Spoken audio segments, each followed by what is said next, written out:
Welcome to other video और यह spy x family के सीजन 2 के एपिसोड 3 का रिव्यू। तो चलिए जानते हैं क्या हुआ कहानी में आगे स्पाई एक्स फैमिली के सीजन 2 के एपिसोड 3 में। तो कहानी की शुरुआत होती है यॉर के भाई के एक मिशन के साथ, जो किसी पर नज़र रख रहे होते हैं और उसके हर एक दाव को बड़ी बारीकी से नोट डाउन करता है यॉर का भाई, जो वहाँ मौजूद होकर हर एक डिटेल को बड़ी बारीकी से देखते हैं, जिसके इसी बारीकी के साथ वो उनके हर एक दाव को समझते हुए उनके मिशन को पूरा होने से पहले ही रोक लेते हैं और उन्हें चारों तरफ से घेर कर अरेस्ट कर लेते हैं। तो अब आगे इनका मिशन होता है कुछ खबरों को लेकर, जो ऑस्ट्रेलिया की खबर उसी के अंडरग्राउंड प्रेस से चलाई जा रही है और इसी तरह के नेगेटिव न्यूज़ वेस्ट को भी बेची जा रही है, जिसमें कुछ नाम सामने आते हैं इनके पास, जिनमें से एक पर इन्हें नज़र रखनी होती है, जिसका नाम होता है फ्रैंकलिन पर्किन, जो इससे पहले अरेस्ट हो चुका है मदद करने के लिए एंटी गवर्नमेंट एक्सट्रीमिस्ट की, जो गवर्नमेंट के नेगेटिव इमेज को कुछ ज़्यादा एक्सट्रीम लेवल पे ले जाते हैं, भले वो सच हो या नहीं। तो यहाँ इनका मिशन होगा उसको फॉलो कर पाना, इन सभी सबूतों तक पहुंचना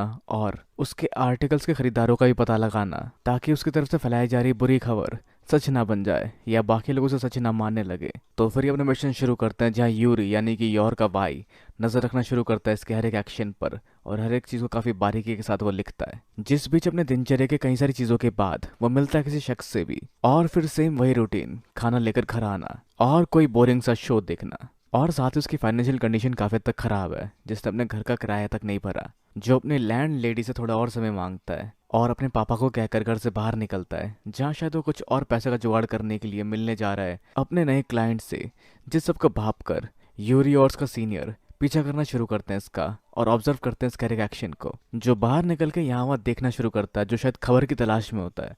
और अलग अलग रैंडम जगह की काफ़ी चालाकी से फ़ोटो खींचता है, पर उसे कुछ भी तड़कता भड़कता सा नहीं मिलता। सब कुछ काफ़ी सिंपल सादा प्लेन सा होता है। जिसके बाद वो देखता है कुछ बच्चों को बंदूक से खेलते हुए और उनकी बंदूक छीनकर उसे फेंक देता है कूड़े के ढेर के अंदर, जहाँ बच्चे कूड़े के ढेर के अंदर से बंदूक निकाल रहे होते हैं, जिसको फोटो क्लिक करके शायद रिप्रेजेंट करेगा गरीबी और भुखमरी, जिस वजह से बच्चों को कूड़े में मुंह मारना पड़ रहा है। जहाँ बच्चों से कंप्लेंट करने की बात करते हैं, लेकिन वो बच्चों को धमका देता है उनकी उल्टा कंप्लेंट करने को लेकर, क्योंकि वो बंदूक से खेल रहे थे। पर खैर आगे उसके ऊपर आर्टिकल लिखना शुरू करता है,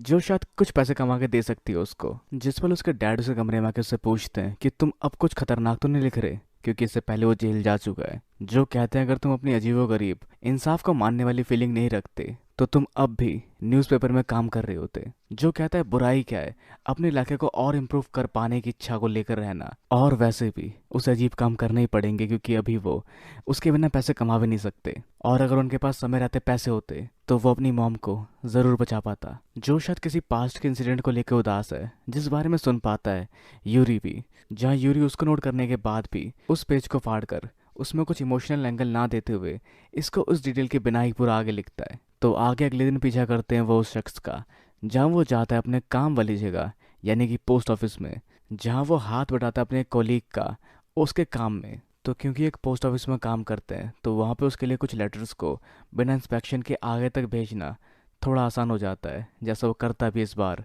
और बिना इंस्पेक्शन के कोई और लेटर भेज देता है उन सब लेटरों के साथ भी, जिस सबको यूरी शांति से वहाँ खड़ा होकर देख रहा होता है। तो अगले दिन वो बंदा अपने घर से बाहर निकल रहा होता है, जो खिड़की से झाँक कर देखता है उसे घर के बाहर 3 पुलिस खड़ी है, जिनको देख के थोड़ी देर तक वो घबरा जाता है, पर इसी को तकदीर समझ के वो अपने पापा को कहकर आता है कि मैं बाहर जा रहा हूँ और मुझे आने में शायद काफ़ी समय लगने वाला है। तो बाहर वो लोग उसके लेटर को दिखाकर उसको पकड़ लेते हैं, जिस पर वो कहता है कि तुम सरकार के चमचे हो और मैं सरकार के खिलाफ लड़ रहा हूँ, तो हम दोनों में से बुरी पोजीशन में कौन है।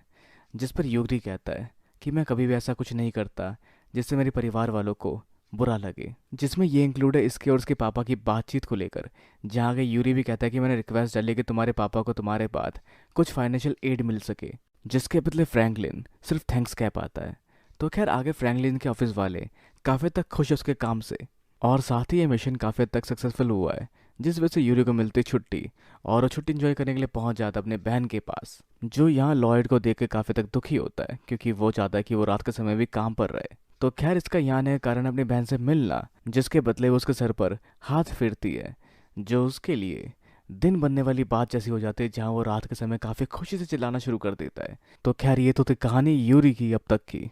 जिसके बाद हम आगे बढ़ते हैं बॉन्डमैन की कहानी के साथ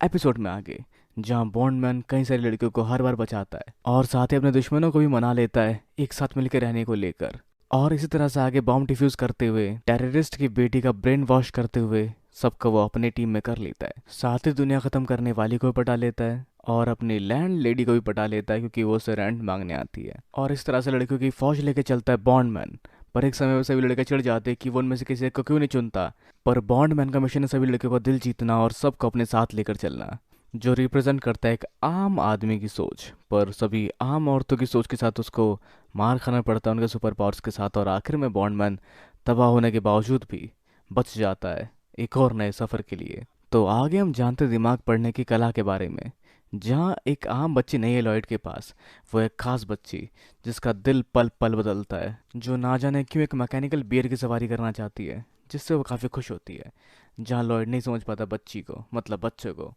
और आगे अगली पल वो चाहती है सर्फिंग करना, जहाँ वो जाते हैं पूल में मज़े करने के लिए, लेकिन वो दिमाग पढ़ लेते एक बच्चे का जिसने पूल में सुसु कर दिया, जिसके बाद से दोबारा कभी आने या पूल में नहीं जाना चाहती। और दोबारा बच्चों का मन पढ़ना नहीं समझ पाया लॉयड। अब बढ़ते हम तीसरे इंसिडेंट की ओर, जहाँ पर सुबह जल्दी उठकर एक तरफ डैमियन पढ़ाई कर रहा होता है, तो वहीं दूसरी तरफ आन्या अपने बिस्तर से उठती तक नहीं है, जिसे लेट होने की वजह से मिल सकता है एक